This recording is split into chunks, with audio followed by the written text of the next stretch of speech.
Kadang kita terlalu fokus sama apa yang belum kita punya, sampai-sampai kita lupa bersyukur atas apa yang udah Allah kasih.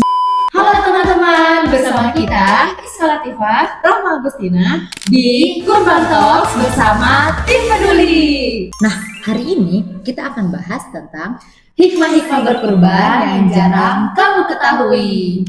Kadang kita itu mengira kurban itu cuma sekedar menyembelih hewan. Kurban itu kan tentang ketaatan ya. Coba deh lu bayangin, lu punya satu anak yang paling lu sayang, terus lu diperintahkan untuk menyembelih. Gimana perasaan? Kalau gue bakal marah sih, gue bakal nolak karena gue sebagai manusia biasa gue bakal marah. Nah, tapi berbeda dengan Nabi Ibrahim alaihissalam. Beliau bukan menolak, bukan membantah, tapi beliau melaksanakan perintah dari Tuhannya, yaitu menyembelih anaknya Nabi Ismail alaihissalam. Di dalam Al-Quran juga dijelaskan, surah As-Saffat ayat 102, yang artinya, wahai anakku, sesungguhnya aku melihat dalam mimpi bahwa aku menyembelihmu. Dilanjutkan lagi di surah As-Saffat ayat 107, dan kami tebus anak itu dengan seekor sembelihan yang besar.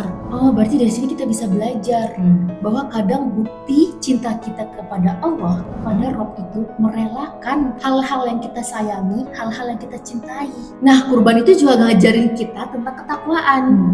Allah tuh gak lihat hewan kurban kita paling besar, Allah tuh gak lihat sapi kita paling besar, kambing kita paling besar, tapi Allah tuh lihat hati kita. Sebutin juga dalam Quran surat Al-Hajj ayat 37, daging dan darahnya itu tidak akan sampai kepada Allah, tapi ketakwaan kalianlah yang sampai kepadanya. Oh, berarti kurban itu bukan ajang pamer ya? Iya, Tapi ini tuh tentang hubungan antara hambanya dan Robnya. bener banget.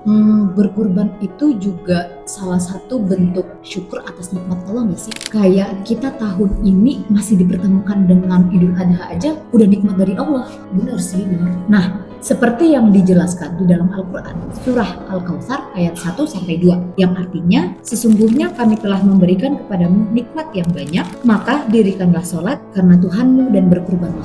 Iya sih, kadang kita terlalu fokus sama apa yang belum kita punya, sampai-sampai kita lupa bersyukur atas apa yang udah Allah kasih. Dan ketika hari raya kurban pun, akhirnya orang-orang bisa makan daging yang mungkin sebelumnya mereka sejarang itu bisa merasakan daging. Mungkin karena mahal atau karena apa, tapi ketika lagi hari raya mereka bisa merasakan kebahagiaan itu bersama gitu. Karena Islam pun bukan cuma ngajarin tentang ibadah pribadi, Tapi juga tentang peduli kepada sesama ya. Bahkan hal sekecil itu pun diperhatikan gitu oleh Islam. Nah, betul banget. Makanya kenapa hadis Rasulullah SAW bersabda, tidak beriman seseorang yang kenyang sementara tetangganya kelaparan. Hadis riwayat Tabrani. Masya Allah ya. Ya, semoga setelah ini teman-teman itu jadi pada tahu apa sih hikmah kita berkurban itu. Dan semoga teman-teman juga tahu apa makna dari kurban itu sendiri. Betul. Dan semoga kita selalu diberi nikmat, kesehatan, umur panjang agar kita bertemu kembali lagi di Idul Adha tahun besok dan seterusnya. Amin. Bye-bye.